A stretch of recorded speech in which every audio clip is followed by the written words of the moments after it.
Kaisar Agung Seni Bela Diri Bab 3081, murid gila bernama Luo, bukankah kau mengancam akan menjadi musuhku, Burning Heaven Dao?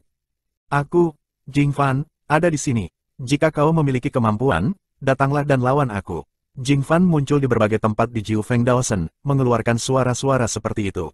Gila, Luo Xiu tentu saja juga memperhatikan untuk membawa serta Jing Fan. Namun, dia tidak bertindak gegabah, karena dia tidak tahu apakah ini jebakan. Jika dia mengambil tindakan, dan sekelompok Raja Suci bergegas keluar, bukankah dia akan mencari kematian? Jelas banyak orang yang sudah memikirkan hal ini, namun masih banyak juga yang mengikuti Jing Fan dengan mentalitas menonton keseruannya, menantikan kemunculan sang penyihir bernama Luo Xiu. Luo Xiu secara alami berbaur dengan orang-orang ini. Dia telah mengetahui bahwa Jing Fan ini adalah seorang jenius yang sangat kuat dari Burning Heaven Dao. Dia lebih dihargai oleh para petinggi Burning Heaven Dao daripada para jenius yang telah dia bunuh di masa lalu. Jika ada kesempatan untuk membunuh tokoh kunci seperti itu, Luo Xiu tentu tidak akan menyerah. Dia menunggu kesempatan dan mengikuti kerumunan itu sebentar. Dia mendapati bahwa pemuda berambut perak bernama Jing Fan itu sangat sombong dan sepertinya tidak ada orang kuat di atas level Saint King yang bisa melindunginya. Namun, Luo Xiu tetap memilih untuk bersabar dan tidak mengambil tindakan gegabah. Bagaimanapun, ini menyangkut hidupnya sendiri. Lebih dari sebulan berlalu berturut-turut, dan Jing Fan meninggalkan kata-kata arogan di seluruh Daosen, mencoba memprovokasi Luo Xiu yang bersembunyi dalam kegelapan untuk mengambil tindakan, tetapi pihak lain tidak pernah muncul. Hal ini membuat wajah Jing Fan sangat muram, karena alasan dia mencari Luo Xiu adalah untuk membunuh dan mengalahkannya dengan tangannya sendiri untuk membuktikan kekuatannya. Dia juga tahu bahwa nama Luo Xiu menduduki peringkat pertama di Monumen Abadi, menekan jutaan penyihir. Setelah keluar dari pengasingan, dia juga pernah pergi ke Laut Wuiwan. Meskipun dia juga meninggalkan sebuah nama itu jauh lebih rendah daripada nama Luo Xiu, yang membuatnya sangat tidak yakin. Dasar pengecut, lebih baik kau beruntung karena aku tidak akan menemukanmu. Kalau tidak, aku akan membunuhmu dengan tanganku sendiri. Pada akhirnya, Jing Fan memilih untuk menyerah. Hal ini membuat mereka yang mengikuti di belakang untuk menyaksikan kegembiraan itu menggelengkan kepala, merasa sedikit kecewa. Namun, pada saat ini, Jing Fan mengangkat tangannya dan melambaikannya, dan tombak muncul di tangannya. Ujung tombak yang mengerikan itu memotong gunung, membelah puncak gunung menjadi dua, dan sayatannya halus. Sosok Jing Fan melompat, mendarat di panggung yang terputus, dan berkata dengan keras, karena orang bernama Luo itu pemalu seperti tikus dan tidak berani muncul, maka di antara Jiu Feng Daosen, apakah ada yang ingin bertarung denganku? Mari kita bertarung dan bertukar pendapat. Haha, kakak senior Jing Fan, kamu benar-benar pandai bercanda. Siapa yang tidak tahu bahwa kamu adalah seorang jenius yang tak tertandingi? Siapa yang berani bersaing denganmu? Ya, kakak senior Jing Fan sangat berani. Bahkan orang yang bernama Luo tidak berani keluar, apalagi kita. Beberapa orang menyanjung dan menyanjung, yang membuat Jing Fan sangat senang. Senyum muncul di wajahnya dan dia berkata dengan rendah hati, kamu tidak bisa mengatakan itu. Sejauh yang aku tahu, beberapa orang yang tidak dikenal mungkin tidak lebih lemah dariku. Kamu sangat sadar diri. Tepat saat Jing Fan baru saja selesai berbicara, sebuah suara yang mengamuk tiba-tiba terdengar. Sesaat semua yang hadir mengalihkan pandangan mereka. Kebanyakan orang yang berkumpul di sini yang ingin menyaksikan pertempuran antara Jing Fan dan Luo Xiu adalah para biksu muda. Sedangkan untuk biksu generasi tua, mereka tidak datang sama sekali. Karena menurut mereka, jika Jing Fan meminta pihak lain untuk keluar di depan umum, selama Luo Xiu bukan orang bodoh, dia tidak akan pernah muncul. Karena meskipun itu bukan jebakan, dia tetap akan disiksa oleh Jing Fan. Itu terlalu mirip jebakan. Jadi, kamu ingin menantangku? Jing Fan menatapnya dengan dingin, dan seluruh auranya melonjak. Dia memegang tombak emas di tangannya, dan auranya sangat kuat dan fluktuasinya mencengangkan. Pada saat yang sama, semua orang juga melihat orang itu dengan nada provokatif. Ini adalah seorang pemuda di Xingyi dengan tubuh yang kuat. Dia terlihat sangat segar dan memiliki aura yang tenang.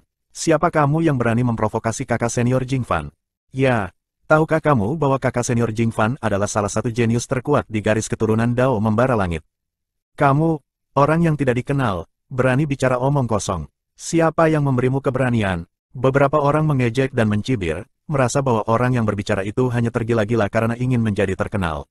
Begitu kata-katanya menyinggung Jing Fan, pasti tidak akan ada akhir yang baik. Saya tidak bermaksud menantang Anda. Saya hanya berpikir apa yang Anda katakan itu benar. Ada orang-orang yang namanya tidak diketahui, tetapi mereka lebih kuat dari Anda. Lelaki berpakaian hijau itu berkata dengan tenang, fakta bahwa kamu memiliki kesadaran diri seperti itu menunjukkan bahwa kamu belum mencapai titik putus asa. Jadi, kau sedang mengajariku pelajaran, atau kau adalah si jenius tak dikenal yang lebih kuat dariku? Wajah Jing Fan sangat muram, dan ada sedikit niat membunuh di matanya. Kata-kata persis yang baru saja dia katakan adalah bahwa beberapa orang yang namanya tidak diketahui mungkin tidak lebih lemah darinya, tetapi dia tidak mengatakan bahwa ada orang yang lebih kuat darinya. Kau boleh berpikir begitu, pria berbaju hijau itu masih memiliki nada tenang yang sama. Sepertinya kau benar-benar ingin menantangku.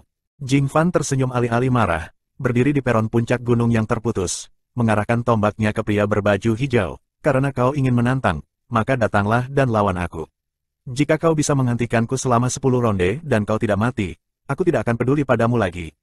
Melihat Jing Fan mengucapkan kata-kata seperti itu, banyak orang di sekitarnya mencibir, berpikir bahwa ada sesuatu yang menarik untuk ditonton. Karena siapapun dapat merasakan bahwa Jing Fan, jenius tak tertandingi dari Burning Heaven Dao, sedang marah.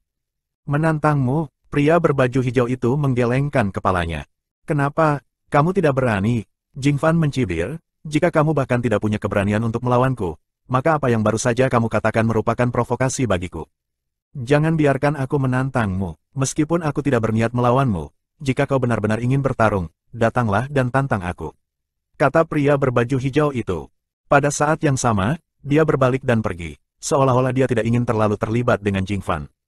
Untuk sesaat, orang-orang di sekitarnya memiliki perasaan lain. Seolah-olah pria di Xingyi tidak tahan dengan Jing Fan yang terlalu sombong dan angkuh, jadi dia mengucapkan beberapa patah kata ejekan. Akibatnya, Jing Fan bersikap agresif dan ngotot ingin bertarung dengan lawannya, namun lawannya tidak mau bertarung dengannya sehingga ia memilih mengalah, tetapi ia tetap bersikap sombong. Banyak orang mengira bahwa pria berbaju hijau ini mungkin benar-benar seorang jenius yang tidak dikenal dari warisan tertentu. Karena tanah jalan kuno akan segera dibuka, ia keluar untuk berjalan-jalan mengelilingi dunia dan berencana untuk mengasah dirinya sendiri. Mengenai apakah orang ini adalah Luo Xiu, tidak ada yang memikirkannya. Lagi pula, sudah lama sekali, dan jika Luo Xiu akan muncul, dia pasti sudah muncul sejak lama. Dan ada pula yang mengenali lelaki berbaju hijau itu, katanya pernah berkomunikasi dengan lelaki itu beberapa waktu lalu, dan katanya dia datang dari suatu warisan tersembunyi. Hal ini semakin menegaskan identitas pria berbaju hijau itu. Ia berasal dari warisan rahasia yang tidak diketahui dunia, tetapi ia mungkin sangat kuat dan tersembunyi. Kalau tidak, dia tidak akan begitu tenang dan kalem saat menghadapi Jing Fan yang luar biasa kuatnya. Kaisar Agung Seni Bela Diri Bab 3082, nada yang keras sekali. Sosok Jing Fan melayang di langit, dan auranya mulai naik. Yang lain bilang aku sombong, tapi kamu malah lebih sombong dariku. Aku penasaran apakah kekuatanmu bisa menyamai nada bicaramu. Setelah kata-kata itu diucapkan, Jing Fan berteriak keras, dan cahaya keemasan di bawah kakinya mengembun menjadi naga sungguhan. Dia berjalan di atas naga itu dengan kecepatan yang sangat cepat, memegang tombak emas, dan menyerang langsung ke arah pria berpakaian hijau. Yang lainnya mundur satu demi satu, tidak ingin terpengaruh oleh pertempuran ini. Membunuh, demi membuktikan kekuatannya, Jing Fan mengerahkan seluruh tenaganya begitu ia beraksi. Tubuhnya seakan menyatu dengan naga asli di bawah kakinya, dan kesombongannya begitu kuat. Semua orang di sekitarnya merasa kagum, karena fluktuasi aura yang terpancar dari tubuh Jing Fan begitu kuat sehingga aura itu sendiri membuat jantung orang berdebar-debar tanpa alasan. Dia melampaui banyak orang jenius dan dapat disebut sebagai seorang jenius yang tiada taraf, bukan seorang yang boros. Mendapatkan reputasi palsu, aura yang begitu kuat, apakah ini bakat yang tak tertandingi dari Burning Heaven Dao? Ini memang warisan abadi, banyak orang yang terkesima. Pada saat ini, kekuatan tempur Jing Fan telah mencapai puncaknya, dan dia bahkan memadatkan aura keteraturan besar di sekelilingnya. Ini saja sudah cukup untuk menunjukkan betapa kejamnya Jing Fan. Setidaknya dia bisa menguasai kekuatan ketertiban di alam leluhur. Dia pasti seorang jenius yang tak tertandingi. Faktanya, tidak seorang pun yang hadir mengetahui hal ini. Pria berbaju hijau itu adalah inkarnasi Luo Xiu. Ketika mendengar tentang Jing Fan, dia membuat identitas fiktif untuk dirinya sendiri. Kemudian, seolah-olah secara kebetulan, dia bertemu beberapa orang dan mengikuti mereka di tengah kerumunan. Ketika ia muncul, mereka yang bepergian bersamanya lah yang berbicara untuk membantunya mengonfirmasi identitasnya. Maka tak perlu baginya untuk menerangkan dirinya, dan tak seorang pun yang hadir akan meragukan asal-usul dan asal-usulnya.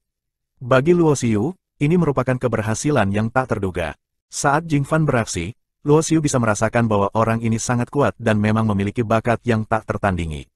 Namun, orang ini juga memiliki kelemahan, yaitu terlalu sombong dan angkuh. Dia malah mengerahkan kekuatan tempur terkuat dalam satu pukulan. Apakah Anda ingin membunuhnya langsung di tempat untuk menunjukkan kekuatannya sendiri? Karena kamu ingin memutuskan hasilnya dengan satu gerakan, aku akan memberimu kesempatan ini. Luo Xiu menyipitkan matanya. Dia juga mengumpulkan kekuatan ketertiban, dan guntur serta kilat menyambar tubuhnya. Ledakan, dalam kilatan petir, serangan mematikan kedua pria itu bertabrakan. Tidak ada akibat yang mengerikan, tidak ada dampak yang mengguncang bumi. Hanya pemandangan yang membeku itu yang membuat semua orang di sekitarnya tercengang, mata mereka terbelalak, dan bola mata mereka seakan jatuh dari rongganya. Ya Tuhan, apa yang kulihat? Inilah yang dipikirkan semua orang. Saya melihat tombak di tangan Jing Fan tertangkap, dan tangan lain pria berbaju hijau menembus dada Jing Fan, dan darah pun berceceran di udara. Gambarnya seakan membeku, langit dan bumi terdiam, senyap mematikan. Ledakan, saat berikutnya, tubuh Jing Fan meledak di udara. Hanya dengan satu pukulan, seorang jenius tak tertandingi yang kuat tewas di tempat dan ditembak mati di sini.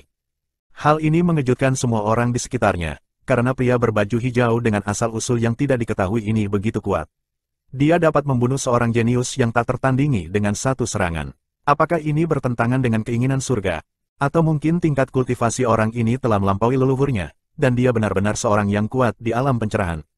Namun, ketika persepsi kesadaran spiritual meresap di udara, semua orang bahkan lebih terkejut saat mengetahui bahwa orang ini tidak memiliki aura seorang pendeta Tao, tetapi fluktuasi alam leluhur. Ledakan. Aura yang kuat datang dari kehampaan, dan seorang biksu di alam pencerahan muncul, datang dari surga terbakar Dao. Jing Fan terbunuh, yang membuatnya sangat marah. Dia melambaikan tangannya dan menggunakan metode jalur ilahi untuk membunuh Luo Xiu. Namun, Luo Xiu tidak peduli dengan hal ini, karena dia telah mengamati segala sesuatu di sekitarnya dengan saksama. Meskipun ada biksu lain dari Burning Heaven Dao, tidak ada yang kuat di atas tingkat pencerahan ketujuh. Lagi pula, bahkan Fentian Dao dan orang-orangnya sendiri tidak akan menyangka Luo Xiu akan muncul di sini, dan selain dia, mereka tidak menyangka ada orang lain yang akan menyerang Jing Fan. Ledakan, perang akan segera pecah, meskipun lawannya adalah orang yang tercerahkan. Namun, hanya dalam belasan ronde, dia dibunuh oleh Luo Xiu dengan sebuah pukulan. Dia juga hancur di udara, dan tubuh serta jiwanya hancur. Untuk sesaat, orang-orang di sekitarnya hanya merasa takut. Anda harus tahu bahwa dia adalah orang yang kuat di alam pencerahan. Meskipun dia tidak terlalu kuat di alam pencerahan, dia tetaplah seorang master pencerahan tingkat keempat. Seorang master seperti itu, yang kekuatan tempurnya lebih kuat dari banyak jenius yang tak tertandingi, terbunuh hanya dalam selusin pertarungan. Pada saat yang sama, semua orang juga menyadari bahwa badai besar akan segera terjadi. Banyak hal telah terjadi baru-baru ini, semuanya terkait dengan pembakaran Tia Dao. Hanya satu Luo Xiu saja membuat orang kuat dari Burning Heaven Dao sangat cemas. Mungkinkah dikatakan bahwa ada eksistensi lain yang tidak lebih lemah dari Luo Xiu yang telah muncul dan ingin menantang Burning Heaven Dao? Atau mungkin pria berbaju hijau ini adalah Luo Xiu sendiri? Di saat semua orang mengira dia tidak mungkin muncul, dia tiba-tiba muncul, dan dengan kekuatannya yang tak terkalahkan, dia membunuh Jing Fan dengan satu gerakan, dan kemudian membunuh seorang Master Fentian Dao yang tercerahkan. Luo Xiu tidak peduli dengan orang-orang di sekitarnya, dan dia tidak menunjukkan wujud aslinya, dan dia tetap menunjukkan dirinya sebagai seorang pria berpakaian hijau. Dia mengangkat tangannya dan meraihnya, dan cincin penyimpanan milik Jing Fan dan orang yang tercerahkan jatuh ke tangannya. Di dalam cincin penyimpanan Jing Fan, Luo Xiu melihat harta karun rahasia yang kuat, yang berisi aura Kaisar Suci. Dapat dilihat bahwa ini adalah senjata yang hebat. Setelah dikorbankan, bahkan orang kuat di alam Raja Suci akan terluka parah jika dia tidak berhati-hati. Untungnya, orang ini terlalu sombong. Kalau tidak, jika dia langsung menggunakan harta rahasia ini, mungkin akan menimbulkan banyak masalah bagiku. Luo Xiu menyipitkan matanya. Masalah besar yang disebut-sebut itu tidak mengancam hidup dan mati Luo Xiu. Bagaimanapun, wanita misterius bernama Chu Yanran meninggalkan bekas di tubuhnya, yang memungkinkannya memiliki tubuh abadi sebelum menerobos alam pencerahan. Karena itu, Luo Xiu berani bersikap tidak takut terhadap apapun. Selama kultivasi dan kekuatan tempur orang tersebut tidak terlalu jauh di luar kemampuannya, ia berani bertarung secara langsung. Dengan mengorbankan cedera serius, selalu ada peluang untuk melukai atau membunuh musuh yang kuat. Selalu ada orang di luar langit, kamu terlalu sombong, apakah kamu benar-benar berpikir kamu tak terkalahkan? Luo Xiu menggelengkan kepalanya dan tidak setuju. Hingga sosoknya menghilang, orang-orang di sekitarnya belum kembali sadar, karena semua ini terlalu membingungkan. Selama sebulan, Jing Fan bersikap sombong dan angkuh, mengancam akan mencari Na Luo Xiu untuk bertarung dan membunuhnya secara pribadi, dan bahkan mengatakan bahwa bukanlah masalah besar bagi pihak lain untuk membunuh seorang Master Tao, dan dia juga bisa melakukannya. Namun hasilnya adalah seorang pria berpakaian hijau muncul, yang juga berada di alam leluhur, dan membunuhnya dengan satu gerakan, yang sungguh ironis. Sepertinya saya harus mengambil tindakan.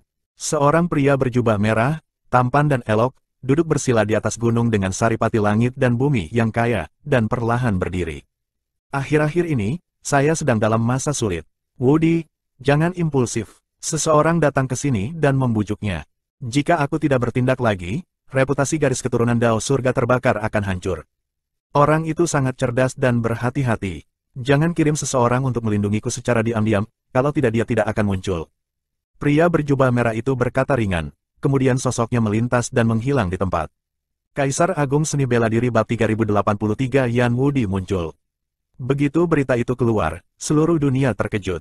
Beberapa orang pintar tidak terkejut dengan kemunculan Yan Wudi. Bagaimanapun, bagi Yan Wudi, dia tidak punya pilihan selain mengambil tindakan. Bagaimanapun, seorang biksu muda telah menimbulkan kekacauan di animation dan membawa aib bagi garis keturunan Fen Tiadao. Jing Fan, salah satu jenius terkuat, juga terbunuh. Jika Fen Tiadao ingin menyelamatkan mukanya dalam masalah ini, satu-satunya cara adalah membiarkan Yan Wudi mengambil tindakan. Jika tidak, bahkan jika Raja Suci atau Kaisar Suci membunuh Luo Xiu, dia hanya akan diejek oleh orang-orang yang menindas anak-anak kecil. Selain itu, orang lain juga akan berpikir bahwa generasi muda Fen Tiadao tidak memiliki siapa-siapa dan tidak memiliki wajah lagi. Ketika Yan Wudi muncul, dia sudah menjelaskan bahwa dia hanya muncul kali ini untuk melawan Luo Xiu, dan dia tidak diikuti oleh orang kuat dari generasi yang lebih tua. Namun, tidak banyak orang yang mempercayai hal ini. Bagaimanapun, identitas Yan Wudi sangat istimewa, dan ia membawa harapan garis keturunan Burning Tiadao. Ia telah mengintegrasikan benih kaisar bawaan, dan akan menjadi kaisar yang tak terkalahkan di masa depan seperti yang diharapkan. Membakar Tiadao pasti tidak akan membiarkan seorang jenius seperti itu binasa. Di permukaan, dia tidak akan mengirim orang-orang kuat untuk melindunginya secara diam-diam, tetapi siapa yang bisa mengatakan dengan jelas apa yang akan terjadi? Pada saat yang sama, berita juga menyebar bahwa Yan Wudi ditemani oleh beberapa jenius lain dari Burning Heaven Dao, muncul di berbagai tempat di Jiu Feng Daosen, mencari keberadaan Luo Xiu. Selama beberapa waktu, semua biksu di Daosen membicarakan masalah ini. Bagaimanapun, Yan Wudi sangat terkenal sehingga ia menjadi terkenal lebih awal daripada kebanyakan orang sezamannya. 20 hingga 30 ribu tahun yang lalu, Yan Wudi sudah menjadi seorang jenius yang tak tertandingi. Dia telah bertabrakan dan bertarung melawan banyak jenius tanpa ada yang kalah. Sekarang dia telah mengintegrasikan benih kaisar bawaan dan telah mengasingkan diri selama lebih dari 20 ribu tahun, sulit bagi siapapun untuk menebak tingkat kekuatan tempurnya yang telah dicapai. Tidaklah berlebihan jika dikatakan bahwa dengan kekuatan tempur yang ditunjukkan oleh Luo Xiu, jika mereka berdua bertabrakan, itu akan menjadi pertarungan antara para jenius tertinggi. Lagi pula, bahkan para jenius tertinggi yang telah bertarung dengan tegas dalam beberapa generasi terakhir tidak memiliki kekuatan bertarung seperti mereka di alam yang sama. Beberapa orang berbakat juga datang dari seluruh dunia untuk bertemu satu sama lain. Seorang biksu muda turun bagaikan dewa dari surga, tubuhnya dipenuhi aura teror. Ia berpakaian putih dan membawa pedang di punggungnya, membubung tinggi ke langit. Sensing Daosen, jenius dari Tianxing Shenzong. Beberapa orang mengenali identitasnya dan berseru, karena ini adalah seorang jenius yang sangat kuat, yang, seperti Yan Wudi, tidak muncul selama bertahun-tahun. Sekarang jalan kuno akan segera terbuka, banyak jenius yang selama ini berlatih dalam pengasingan mulai bermunculan satu demi satu. Jelas, tujuan utama kemunculan orang ini di sini adalah untuk melihat sejauh mana kecakapan tempur Yan Wudi. Lagi pula, Yan Wudi telah menyatukan benih kaisar bawaan, yang membuat banyak orang sangat takut. Ledakan, pada saat ini, sebuah retakan besar terbuka di kehampaan, dan sesosok tubuh keluar dari sana. Sosok itu adalah seorang wanita yang diselimuti cahaya ilahi. Dia tampak sangat biasa, tetapi temperamennya sangat transenden. Seluruh tubuhnya bersinar dengan harta karun, dan dia mengenakan baju perang berwarna merah tua. Klan Asura, seseorang tersentak dan menyadari asal-usul wanita ini. Dia memiliki rambut panjang berwarna merah darah, dan auranya penuh dengan niat membunuh yang mengerikan.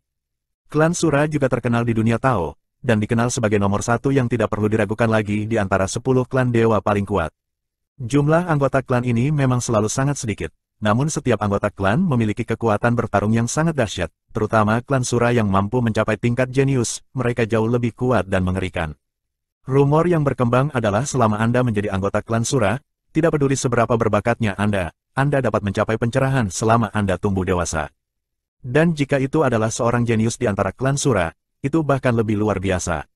Dikatakan bahwa dengan satu gerakan niat membunuh, itu dapat merobek kekosongan di langit. Bersama wanita ini, ada beberapa pemuda dari suku Sura. Meskipun aura mereka juga sangat kuat, mereka tidak sekuat wanita yang memimpin. Ini adalah Sura perempuan dengan darah bangsawan. Menurut rumor, dia adalah putri Sura. Dia jelas merupakan salah satu makhluk paling menakjubkan di dunia Tao. Dewi Yesi juga ada di sini. Seorang wanita bergaun hitam datang dari langit. Dia tinggi, berkaki ramping, dan rambutnya yang hitam bagaikan air terjun, halus dan berkilau. Tubuhnya bening seperti kristal, kulitnya dapat terluka oleh pukulan, dan matanya dipenuhi air musim gugur yang menyentuh. Konon wujud asli Dewi Yesi sangatlah jahat. Dia berdiri di cakrawala di kejauhan, semua orang menyaksikan. Tetapi tidak seorang pun berani melangkah maju dengan mudah, karena dia memiliki asal-usul yang luar biasa dan berasal dari tempat yang sangat misterius di dunia Tao. Luo Xiu juga mengenal Dewi Yesi ini. Dia adalah wanita berpakaian hitam yang ingin menjalin hubungan baik dengannya di alam rahasia paling kuno. Hanya saja sejak tiba di dunia Tao, Luo Xiu telah bertemu dengannya berkali-kali, tetapi dia tidak pernah mengungkapkan identitasnya. Sekarang, identitas Luo Xiu telah terungkap, dan tidak diragukan lagi bahwa dia juga mengetahui asal-usul Luo Xiu. Mengaum, sebuah raungan bergema di angkasa, dan seorang lelaki dengan aura iblis berjalan dari cakrawala, auranya amat mengejutkan. Seorang jenius dari ras iblis. Banyak orang yang melirik Yesi karena beredar kabar bahwa wujud aslinya adalah seorang iblis besar dan berwujud manusia, maka dari itu dia juga merupakan salah satu ras iblis. Ledakan, selain beberapa orang sebelumnya, muncullah seorang jenius lainnya. Dia adalah seorang pemuda, mengenakan pakaian ungu. Dia sangat mahal, seluruh tubuhnya seperti pedang, dan auranya menembus langit. Dia adalah jenius Suezang dari klan Tianjian. Dia muncul juga. Konon, bakat generasi klan pedang surgawi ini sudah mulai memudar. Dahulu kala, ada seorang jenius yang dipenggal oleh Luo Xiu di alam rahasia guru suci pembakaran surga Dao. Tampaknya orang yang terbunuh itu hanyalah seorang jenius di permukaan. Jenius ini telah tersembunyi selama bertahun-tahun dan sekarang berjalan di dunia. Mereka yang benar-benar terkuat, keajaiban muncul satu demi satu. Beberapa di antaranya dikenal Luo Xiu, dan beberapa di antaranya belum pernah Luo Xiu dengar. Bagaimanapun, 100.000 tahun adalah satu generasi, dan era kekacauan adalah satu era. Sebagian orang berjalan di dunia, dan sebagian orang mengabdikan diri untuk berlatih keras. Jika tanah jalan kuno tidak akan terbuka, akan sulit bagi begitu banyak orang jenius untuk muncul pada saat yang sama. Namun secara relatif, orang-orang ini hanya penonton, masing-masing memihak dan melihat ke dalam kekosongan di kejauhan. Di tanah tandus, Yan Wudi menggenggam tangannya di belakang punggungnya, dengan aura mengerikan merasuki tubuhnya. Sosoknya tinggi dan tegap, dengan kedua tangan di punggungnya. Hanya berdiri di sana saja membuat orang merasa agung dan tak terjangkau. Luo Xiu, keluarlah. Jika kamu dan aku bertarung, tidak ada yang akan ikut campur. Yan Wudi berbicara perlahan, suaranya sangat tenang, tetapi suaranya menyatu dengan kehampaan dan bergema melintasi jutaan mil. Untuk sementara waktu, semua orang menantikannya, karena Luo Xiu mempunyai rekam jejak yang luar biasa akhir-akhir ini.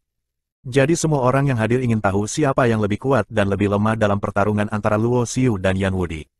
Secara relatif, lebih banyak orang yang berpikir bahwa Yan Wudi akan lebih kuat, tetapi mereka percaya bahwa Luo Xiu jelas bukan orang yang lemah. Pasti akan ada pertarungan antara keduanya. Luo Xiu bersembunyi di antara kerumunan. Sebenarnya, dia juga ingin bertarung melawan lawan selevel Yan Wudi untuk membuktikan kemampuannya. Namun, dia dapat yakin bahwa meskipun Fen Tiadao mengatakan bahwa tidak ada orang kuat yang menemaninya untuk melindunginya, demi keselamatan Yan Wudi, mungkin ada beberapa orang kuat yang bersembunyi di kegelapan. Begitu dia muncul, dia mungkin tidak akan mengambil tindakan pada awalnya. Tetapi jika dia mengalahkan Yan Wudi, atau jika dia bukan lawan Yan Wudi dan berencana untuk melarikan diri, maka seseorang pasti akan mengambil tindakan. Meskipun aku tidak yakin akan kalah, terlalu berisiko untuk mengambil tindakan. Luo Xiu menyipitkan matanya. Dia tahu dengan jelas bahwa ini adalah jebakan. Dia ingin melompat masuk dan menahan dorongan dalam hatinya. Teruskan. Tiba-tiba, sebuah suara terdengar di telinga Luo Xiu. Dia menyipitkan matanya dan melihat sekeliling. Meskipun dia tidak melihat siapapun, suara itu sangat familiar bagi Luo Xiu. Senior, apakah kamu di sini juga? Luo Xiu terkejut sekaligus senang. Kaisar Agung Seni Bela Diri Bab 3084. Luo Xiu tidak mau mengakui kesalahannya dengan suara ini. Terlebih lagi, penampilan dan auranya telah berubah. Jika ada yang bisa mengenalinya, itu pasti orang-orang yang mengenalnya. Terus terang, setelah bertahun-tahun berpisah, bahkan jika istrinya Yan Yuer atau Yan Shiruo datang, mereka mungkin tidak dapat dengan mudah mengenalinya. Jangan khawatir, selama aku di sini, tidak akan terjadi apa-apa. Suara itu datang lagi, yang membuat Luo Xiu semakin percaya diri. Namun, dia masih tersenyum pahit, menggelengkan kepalanya dan berkata, "Senior, apakah kamu yakin akan baik-baik saja? Jika seorang Raja Suci, atau bahkan seorang Kaisar Suci, melompat keluar, aku tidak yakin bagaimana cara menghadapinya." Sekarang Luo Xiu yakin bahwa orang yang berkomunikasi dengan kesadaran spiritualnya adalah Fang Yi. Setidaknya dia tidak salah mengenali suara Fang Yi. Namun Luo Xiu tidak tahu dari mana datangnya keyakinan Fang Yi. Lagi pula, saat bertemu Fang Yi di Laut Wuyuan, Fang Yi belum memasuki alam pencerahan. Meskipun sudah lama berlalu, Luo Xiu belum mencapai pencerahan dalam waktu yang sesingkat itu. Apakah Fang Yi memiliki keyakinan untuk melawan Raja Suci dan bahkan Kaisar Suci? Jangan khawatir, jika aku tidak yakin, bagaimana aku bisa menyakitimu? Suara Fang Yi terdengar perlahan, tapi kamu masih anak-anak dan kamu benar-benar mampu membuat keributan sebesar itu. Jika memang begitu, maka aku akan benar-benar mengambil tindakan. Luo Xiu menyipitkan matanya. Dia masih percaya pada Fang Yi. Dia yakin bahwa karena Fang Yi mengatakan ini, itu berarti dia sudah cukup percaya diri. Selain itu, bahkan jika ada Raja Suci atau Kaisar Suci, paling buruk, dia akan mengaktifkan jimat pelarian pola kuno yang diperoleh dari platform Tao misterius. Saya yakin masih ada banyak harapan untuk melarikan diri. Yan Wudi, aku datang. Setelah memikirkan hal ini, sosok Luo Xiu melintas dan menghilang, dan saat berikutnya dia berdiri tidak jauh dari Yan Wudi. Kau tidak akan melawanku, sekarang aku di sini. Semua orang yang hadir terkejut. Mereka mengira dia tidak akan muncul, tetapi mereka tidak menyangka dia akan datang secepat ini. Bagi banyak orang, ini sebenarnya adalah pertama kalinya mereka melihat Luo Xiu secara langsung. Ketika mereka merasakan jejak waktu di tubuhnya, ekspresi banyak orang langsung berubah karena terkejut. Karena Luo Xiu ini terlalu muda, jejak waktu yang mengalir di tubuhnya hanya berusia sedikit lebih dari 20.000 tahun. Bisakah seseorang yang hanya berlatih selama lebih dari 20.000 tahun menjadi begitu kuat? Tahukah kamu, belum lama ini, dia beraksi dan membunuh Jing Fan yang dikenal sebagai anak ajaib yang tak tertandingi, hanya dengan satu pukulan. Dia kemudian beraksi lagi, dengan gerakan yang sama, membunuh seorang yang tercerahkan dari dao pembakaran surga. Tidak ada seorang pun yang berani meremehkan pemuda dari Endlessness ini hanya karena waktu pelatihannya yang singkat. Perang, melihat Luo Xiu muncul, Yan Wudi hanya mengatakan satu kata. Dia mengangkat tangannya dan menyerang langsung tanpa kata-kata. Sebuah tangan besar muncul di udara, dengan 5 jari melilit 5 jenis api. Kelima api itu mengembun menjadi seekor naga, membakar langit dan merebus bumi, menyegel surga, dengan kesombongan yang agung. Ini adalah segel Dao 5 api, sebuah teknik dari Dao surga terbakar. Konon, jika Anda mempraktikkan teknik ini secara ekstrim, Anda dapat membunuh Kaisar Suci dengan satu gerakan. Ledakan, raungan mengerikan bergema menembus awan dan menembus langit. Bentuk naga yang dipadatkan oleh 5 api hancur berkeping-keping. Sosok Luo Xiu berdiri kokoh, awannya ringan dan anginnya ringan. Cincin dewa menyebar dari tubuhnya, seperti medan gaya misterius, menghalangi serangan mematikan dari 5 segel api, seolah kebal terhadap kekuatan apapun. Sangat kuat, ini adalah pikiran yang muncul di benak setiap orang. Meskipun semua orang tahu bahwa Luo Xiu sangat kuat, bagaimanapun juga, rekornya ada di sana. Namun dia tidak menyangka bahwa 5 segel api yang ditampilkan Yan Wudi dapat dipecahkan dengan begitu mudah. Hanya ekspresi Yan Wudi yang tidak berubah sama sekali, karena dia tidak mengerti metode Luo Xiu, dan serangan awalnya sebenarnya hanya sebuah ujian. Tiba-tiba, sebuah lolongan bergema selama 9 hari, dan tekanan besar memenuhi udara, menyebabkan semua orang di sekitarnya mundur dan menjadi pucat, karena tekanan ini terlalu mengerikan. Saya melihat Yan Wudi membuat segel lagi, dan api yang tak berujung memadat dan berubah menjadi burung Phoenix ilahi. Pada ekor burung Phoenix, ada 90 ekor dengan warna yang berbeda, yang begitu cerah dan indah, dan auranya begitu kuat sehingga tak terbayangkan. Segel Phoenix ilahi 9 warna. Di antara orang-orang yang datang untuk menonton pertempuran, ada banyak orang kuat dari generasi tua, dan ekspresi mereka tergerak pada saat ini. Karena siapapun yang telah bertahan hidup cukup lama pasti tahu banyak tentang rahasia dunia Tao. Misalnya, segel Phoenix Dewa 9 warna yang sedang dilakukan Yan Wudi saat ini pernah terkenal. Di dunia saat ini, hanya ada 2 warisan yang menguasai kekuatan sihir Tao ini. Yang satu adalah Jiu Feng Daosen, dan satunya lagi adalah klan Jiu Color Phoenix. Kedua klan ini sama-sama terkait dengan burung Phoenix Dewa Sembilan Warna yang legendaris, paling kuat dan ganas. Ledakan, burung Phoenix Dewa Sembilan Warna mengepakkan sayapnya. Meskipun bukan iblis sungguhan, tetapi berevolusi dari Taoisme, ia tetap agung. Langit dan bumi dipenuhi dengan kobaran api 9 warna, membanjiri area tempat Luo Xiu berada. Akan tetapi, yang tidak disangka-sangka semua orang adalah bahwa dalam menghadapi serangan sekuat itu, Luo Xiu tetap berdiri di tempat yang sama, berdiri di dalam cincin dewa yang mempesona dengan kekuatan tubuh fisiknya, bertarung melawan kemunculan burung Phoenix Dewa Sembilan Warna. Tak lama kemudian, sosok Luo Xiu ditenggelamkan oleh kobaran api yang tak berujung. Dalam sekejap, gerakan Yan Wudi tidak berhenti sama sekali. Ia melesat maju seperti aliran cahaya. Tangannya dengan mudah merobek kekosongan, dan memadatkan kekuatan ruang untuk membentuk dua bilah kekosongan. Ia memegangnya di tangannya dan menebas ke arah api.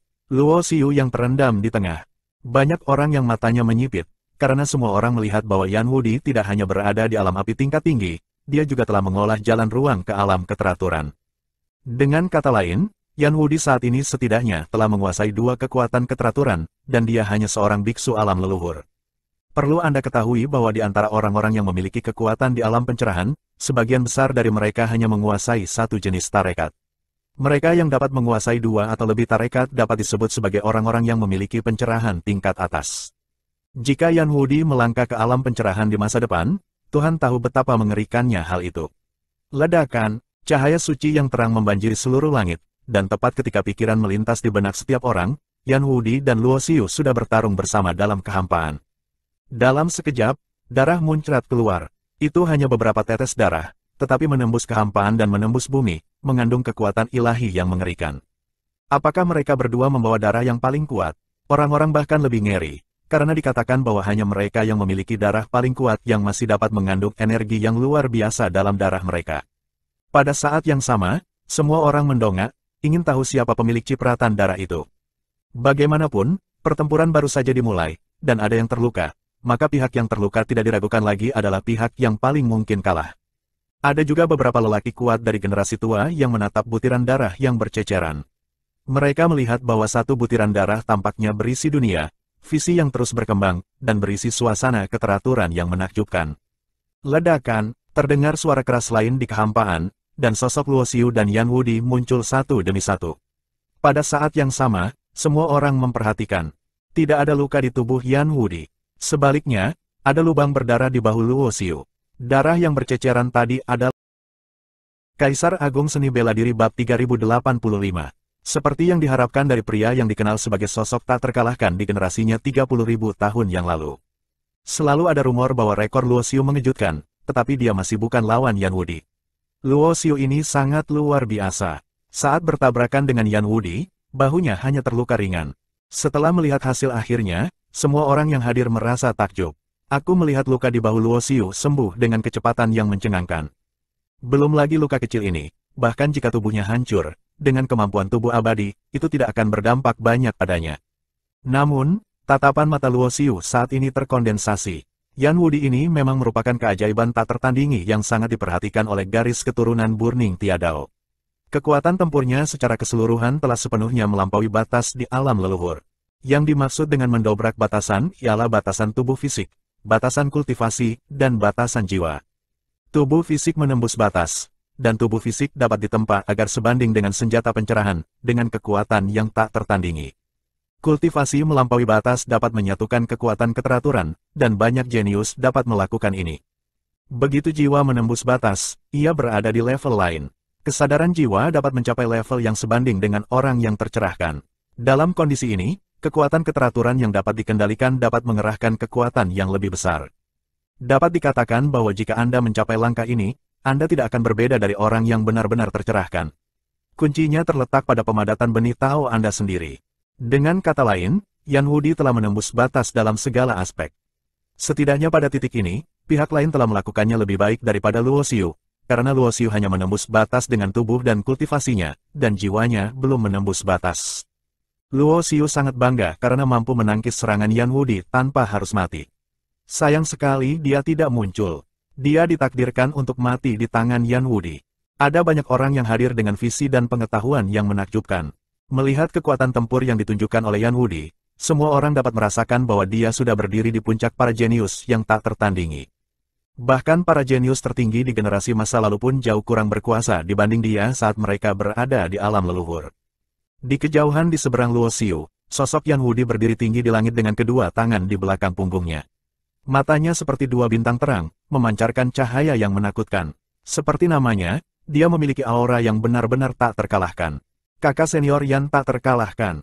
Dia sesuai dengan namanya, jenius yang tak terkalahkan. Para biksu muda Burning Heaven Dao sangat bersemangat, dan beberapa biksu yang relatif dekat dengan Burning Heaven Dao juga mengangkat tangan dan bersorak untuk Yan Wudi. Karena di awal pertarungan, siapapun yang tidak buta dapat melihat bahwa kekuatan tempur Yan Wudi jelas lebih kuat dari Luo Xiu. Jika tidak ada hal tak terduga terjadi, Luo Xiu pasti akan terbunuh di sini, menciptakan reputasi Yan Wudi yang sebenarnya tak terkalahkan. Lagi pula, Luo Xiu telah menyebabkan banyak masalah baru-baru ini, menewaskan banyak orang tercerahkan dan jenius muda di garis keturunan Dao membakar surga.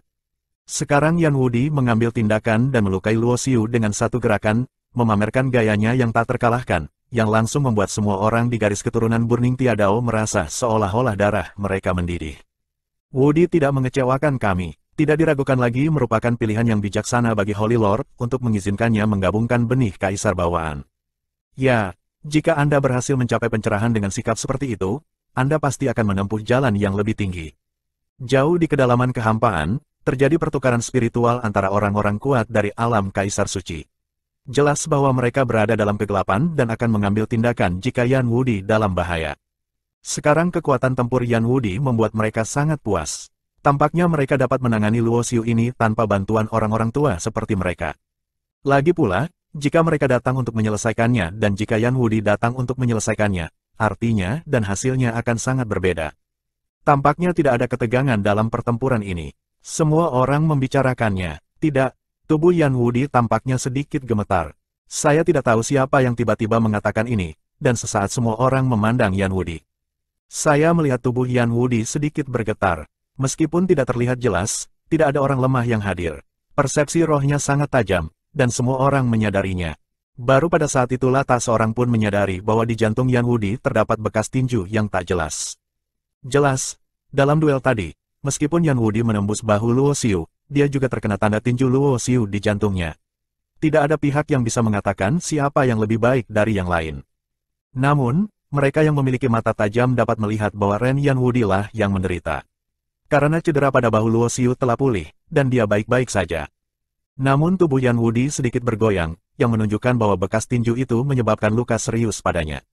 Kalau tidak, gangguan aura seperti itu tidak akan terjadi. Bahkan dua kaisar suci yang bersembunyi di kehampaan di kejauhan pun terkejut.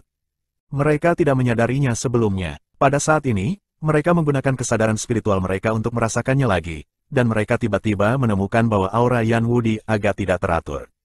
Putri Sura, Dewi Yesi, kejeniusan Tianxing Shenzong, dan keajaiban tak tertandingi dari klan monster semuanya menyipitkan mata dan menatap kedua orang di lapangan. Gumpalan cahaya kristal mengembun di antara telapak tangan Luo Xiu. Makna mendalam Da Luo tingkat ke-6 muncul, dan yang memadatkannya adalah aura kekuatan dan ketertiban. Metode Tao yang paling kuat, Da Luo. Di antara kerumunan yang menonton pertempuran itu, beberapa biksu tua berseru, mengenali asal-usul Taoisme Luo Xiu. 10 metode Tao yang paling kuat ini terkenal di dunia Tao. Karena konon orang-orang yang menciptakan 10 metode Tao ini semuanya adalah makhluk yang berada di atas tingkat Kaisar Agung. Bahkan di antara tradisi Tao teratas dan warisan surga di dunia Tao, hanya ada segelintir jenius yang telah menguasai warisan Tao yang paling kuat.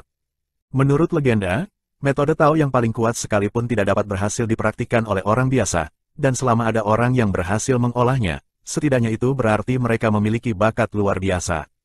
Metode Tao yang paling kuat bukanlah yang tak terkalahkan. Sejak zaman kuno, yang ada hanyalah orang yang tak terkalahkan, tetapi tidak ada metode yang tak terkalahkan.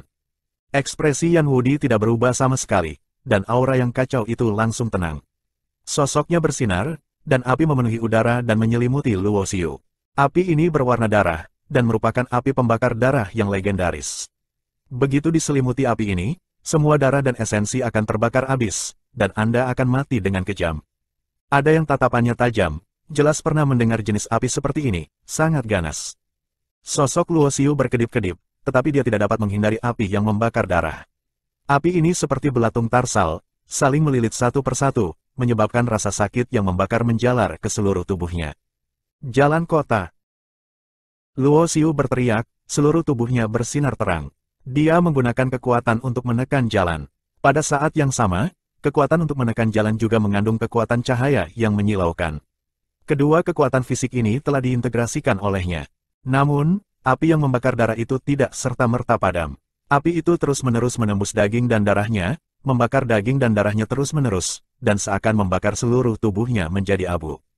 Berdengung, cahaya ilahi yang dipadatkan oleh Daluova mengalir deras ke tubuh Luo Xiu, dipadukan dengan kekuatan menekan jalan, dan tiba-tiba kekuatannya meningkat pesat. Gumpalan api yang membakar darah terlempar keluar dari tubuh Luo Xiu dan runtuh di udara. Pada saat yang sama, satu-satunya cincin dewa yang mengelilingi tubuh Luo Xiu diperkuat lagi, menghalangi semua api yang membakar darah, dan menetralkan metode Yan Wudi.